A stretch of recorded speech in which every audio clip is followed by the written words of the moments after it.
Wow, man. Sandwich y'all, that Frunk talk, not the bunk talk. Here with one of them one youngs. It's gonna get it done, young. You feel me? Hop. You feel me? Yeah, tough. Got my boy with today, one of my real partners, you feel me? One of the best ballers I really know, you feel me? One of the ones, really gonna get it done. Got some of that shit coming up.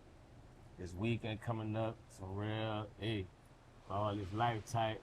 In real life. We gonna get into it, ask some of the questions, just get them right in tight, see what made him really chose the path of basketball and just how he just got to do everything he doing for real. My dude, Lamar Peters. Parking lot Peters. Damn, man. Yeah, one. Cool, Yeah, tough.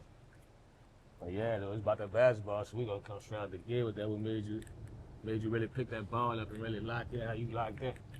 At first, it was football for real.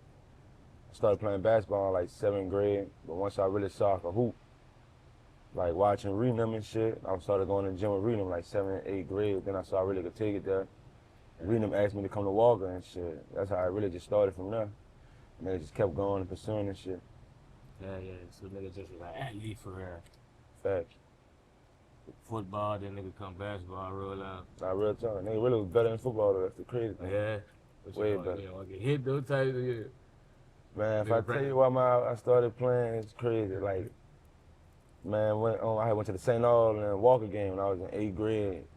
But no, my cousin AP, he played ball, and he was like, "Hey, cuz, you know, like, the girls can't see your face with the helmet on. They can see your face on the court." So he told me, and I was like, it's 7th, 8th grade. I'm like, for real, huh? They could. Flunk and shit. But that's one of the reasons. Yeah. What it knew. Shit going on. What you think you'll be doing if you wasn't playing basketball, man? Shit, definitely something positive for sure. Football, maybe. Shit crazy, nobody really knew. Like, in high school, I used to take acting classes. I was good. Like, my teacher, but they put it on my schedule, and that was something I was cool at. I fucked with it too. It was nice. It was fun. It's hard, so they might go act. Yeah, tough. Tough with this L, I can tell. Real tough. Real tough. That's some crazy shit in there with the thug and shit like that.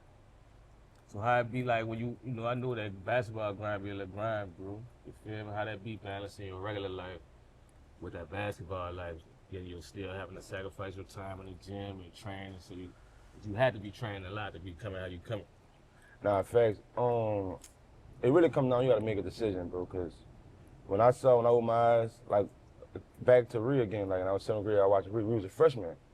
And I saw the way Rhea was coming at walk as a freshman, like, to walk in, be starting out the gate, playing against some of the best guys in the state, playing against St. Aul, Brother Martin, and he really was holding his own. And then I seen it lead over to AAU, playing against the top guys in the country. But them dudes were so different. Like, I ain't never felt like niggas was better than me, but it showed me like, hey, you're a little behind. Like, you gotta step it up. And it was something that showed me you gotta really take it serious.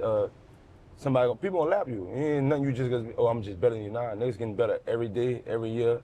And some niggas be late bloomers. So that really showed me like, nah, you really gotta take it there, sacrifice your body, grind, just go hard. Yeah. I always tell people, bro, you get out what you put in, you feel me? Nah, for sure. You keep shooting that shot, they gonna start going in. Nah, for sure. Yeah. For sure. What school you was at? When you was at Walker, you was in middle school? No, Walker started at 9. I actually went to Middle McCoy. I don't think Middle McCoy opened no more. It was all boys school in the East, Middle McCoy. That's where I was at first. And he was at Walker. Yeah, we was at Walker. I was at Middle McCoy with Lamar Linville, my partner Lamar Burzak. So we had some hoopers over there for sure. What shoes you like to hoop in, man? I know niggas be like to come with some of that. I ain't gonna lie. So tough, like that. Since high school, you killing it. Since high school, we was on an Adidas circuit, the New Orleans League with Coach Greg and them.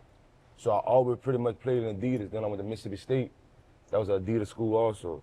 Yeah. So I got comfortable playing in Adidas. So like, I really was fucking with them dames. But if it came down to like Nike, for sure Kobe's. For sure. Adidas, so we need an Adidas deal. Fact, they know me. Real tough. They know me well. Hey, we go 7 stripes. We gonna collab with that Adidas. We gonna add it up. They gonna call me soon. They gonna call me. We gonna go crazy. Seriously.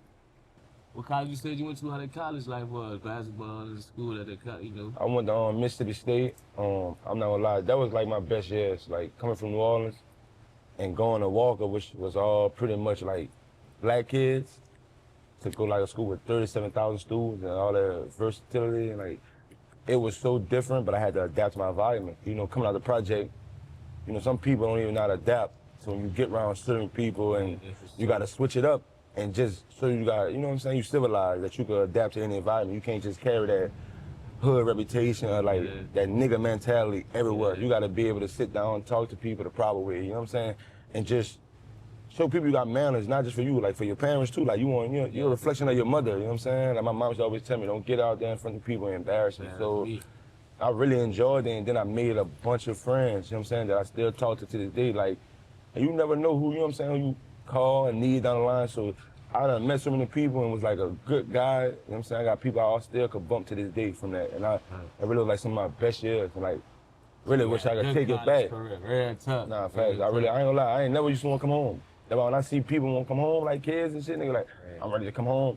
Man, y'all crazy. That's the best time of your career, cause like, once it's over, everything after that, real life hit, real bills hit. Like, it's no longer the kid feeling to where everything paid for, you just laying down, relaxing, so. And like you said, it's good to meet other people, different walks of life, bro. Different races, all that. You know, different allies, somebody you might could call when you need them, they could call you when you need them. You, like you say, you just meet all type of people. 37,000 students, bro. Yeah, so you just meet so many people.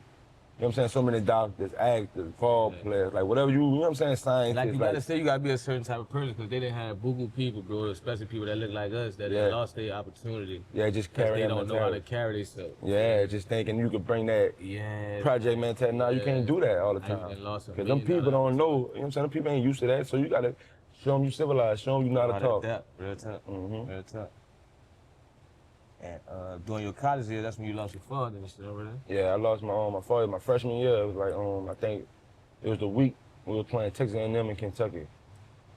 And you was close to his dad and shit? Yeah, see what happened. Like my dad was incarcerated a lot throughout my childhood, so we really locked in when I was 15. So when he come home, 15, and like I saw like a lot of me and him, like I used to always talk so much shit. Like I always talk shit, pop it.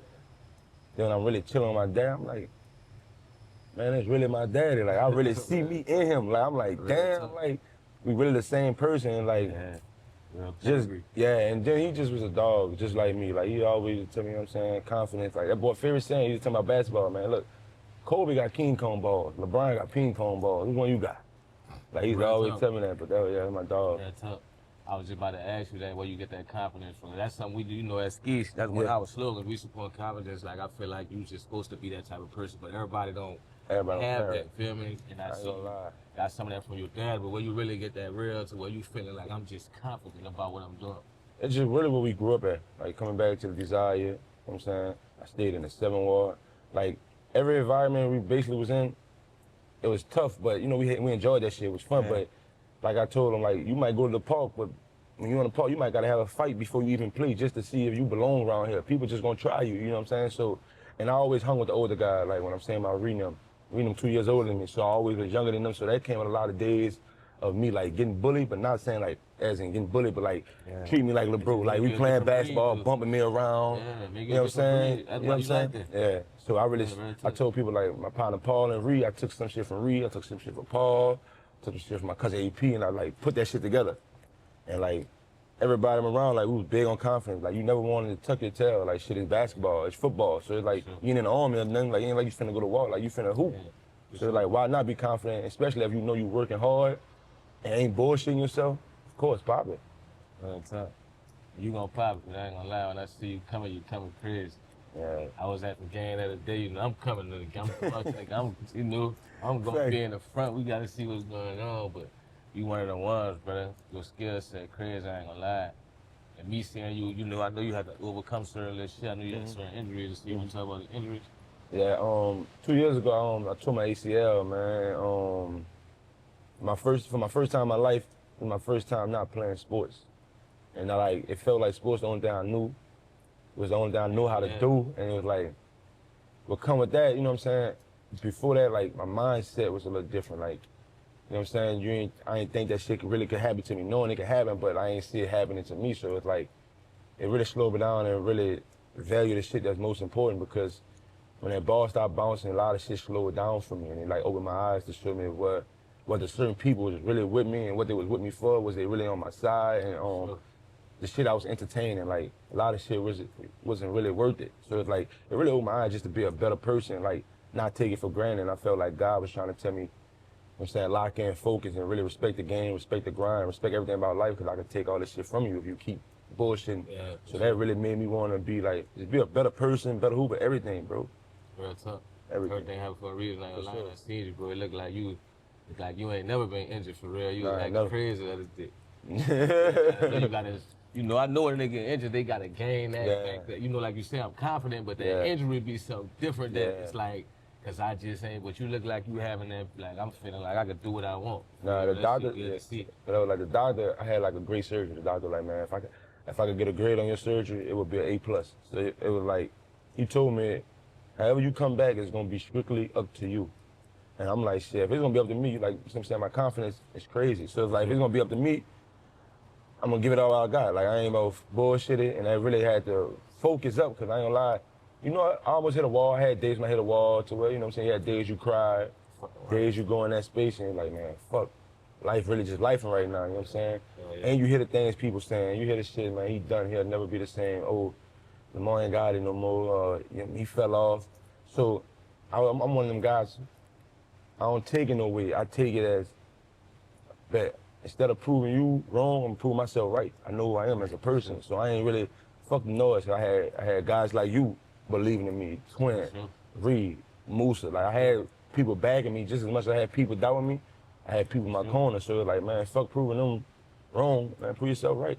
Yeah, like you see, once that ball stop bouncing, they got real life. So yeah, you know, you got people that we gonna be here whether the ball for sure. bounce That's what I'm saying. And that's what I seen, like who was really for me, and like I told you, it really was an eye opener.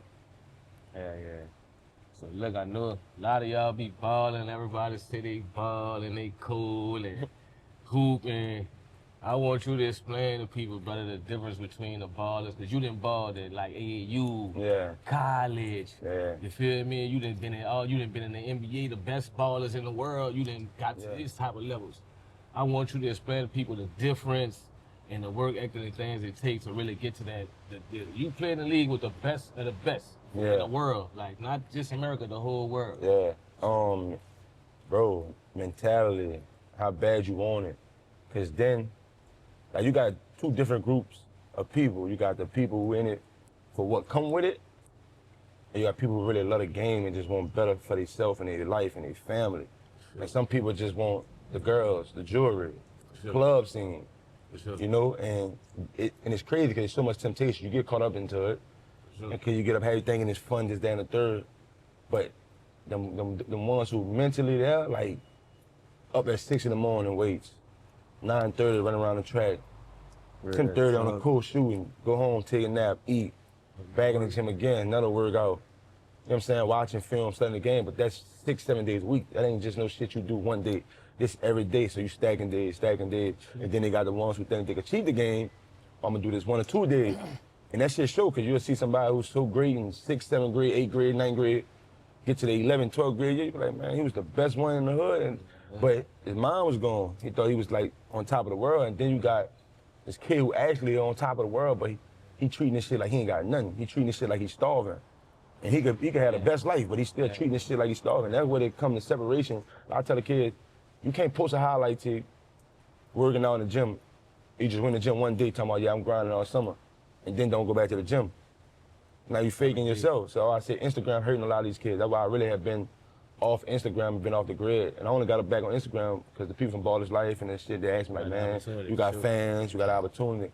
But like, I feel like the Instagram shit, it hold a lot of these kids back because they so busy trying to fake it and do it for image and for validation that they ain't really doing it. And they think they could cheat it. Yeah.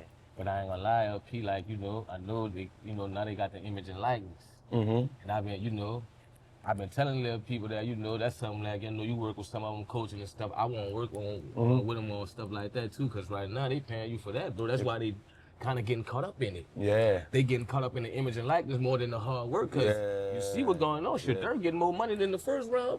Draft pick. Because the image and likeness. Yeah. So it's like Long as people won't see me, I probably could get the money. Yeah, get the money, yeah. I probably ain't gotta be the best. Yeah, But like sure. you say, they can't cheat it, bro. They can't let that algorithm right there trick them out. Like, you know, hard work beat talent every time. Every time. Like you see, I you swear be to the best God. one in 9th grade. But like, that other dude, he wasn't making no shot, but he keep coming to the gym. Bro, I gotta tell you, like, Deacon, Dejon Drew. And Deacon always been good, though. But it's like, freshman year, he went on varsity. You know, I'm playing varsity. Skylar Mays playing, all the other dudes playing varsity, you know what I'm saying? Man, look, Deacon turned that corner. 9th grade summer, going to sophomore year. Bitch done gained 2-3 inches. See the flow, diamond that bitch. I watch him lap niggas. I'm talking about he came through. When he came through, you know what I'm saying? But he took it serious though. Yeah, like he was, you could tell he had names down. Like you could tell he was taking names. Like I gotta see him. Yeah. So when he came down to me, like, man, this nigga was like arch enemies. Like, you can't fuck with me LP. Like, I'm like, bro, you know me. Like, and that's how it was. And it was all like friendly sparring, but it was like, you can tell he was taking names, bro. And you could tell that mindset. Like niggas probably had him in the beginning, probably had the edge on him. And he just was walking niggas down. But that was that mindset to keep going, keep the grind, keep grinding, keep grinding. Don't, you know what I'm saying? Don't get satisfied. And cause it can happen to you any day. Sure. Yeah. Look, before we get out here, bro, I really want you to name some little up-and-coming ballers you feel like, cause you know you one of the ones, bro. Like I see you done been in the NBA, you done been certified, you done been around some of the best players, and you do your thing. So these the kids, they really look at you like, you feel me? Yeah. You saying one of their names probably be make these. Yeah, it's a lot of my young boys. So if I forget some of y'all, it's a lot of them. Like, shit, of course, my little cousin, Dwight McGee, and then my young boy, Trail Manny, Cy Merritt. We got Lamar from Curtis. Shit, Ladarius from Landry Walker, Shotty from Landry. Bro, it's a bunch of them. Larandy, like they coming through and like they focused too though, bro. But it's like it's gonna take a village like to really groom them and pour into them to get them to understand that real life shit. Like if you lock in this way, you really could be $150 million nigga. But you gotta take it serious. Right now they throwing around some crazy numbers. Yeah, like niggas is getting 275, 300 million. Go to the league, they getting money. Then in college, they just cleared it. You could get 20 million a year now, every year. So picture you could get 20 million a year. You could be in college with $80 million. Why you not in the gym at 6 in the morning? Why you not in the gym at 5:30? Why wouldn't I be in the gym at 5:30 in the morning? I know I could be up $10 million in college. You was coming like that and they wasn't. Yeah. How you feel about that too, bro? How they doing that? Well, I'm so hurt. You would have been getting but look, bread, I'm gonna keep it real. I would have been making some money because around this time I was going top 10 on the draft and stuff. I wasn't ready for that though. I probably would have self-destructed myself. I probably would have been living bad. You know what I'm saying? My mindset was rotten. Yeah, for sure. And if I would have just won like that, winning with the bad mindset, it would have came back and hunted me later down the line. So now when I tore my ACL and I went through what I went through, man, I'm happy I went through all that, bro. I'm happy I went through it because like God opened my eyes and I see what's really important. And I see what you really could go through. You keep fucking around out here. So like, well, I'm thankful, but at the same time, I'm hurt. I'm like, man, shit, them boys. I just rocked my young boys for their birthday. I ain't gonna name drop them, boy. When PJ, boy, them boys just took the PJ. got the lamb chop waiting. 6 in the morning. 6 in the morning though. Hit the weight. 6 in the morning, gang. 6 in the morning. Tough, brother. I ain't gonna lie. Yeah. All this life, let them know what day we playing. Let them know. Hey, July 27, we in DC. LP versus Auntie School. That's my son. That's my little shit that night. He from DC too though, you know what I'm saying? I'm gonna take over his shit that night. And you know what I'm saying? And the nightlife on him. All the money I make that night is on him. So it's like, that's what we on. I got my people coming with me. Yeah. So we gonna pop it for the city, for real. Seriously. Talking like Peter, you feel me? You know I'm gonna be out there, you feel me? We talking like pimpin'. You feel me? Yeah, hey, Red Talk here, tough, man. Frunk talk, not the bone talk, man. My dude, P, appreciate you coming through, brother. My brother. Let's do it. Wow.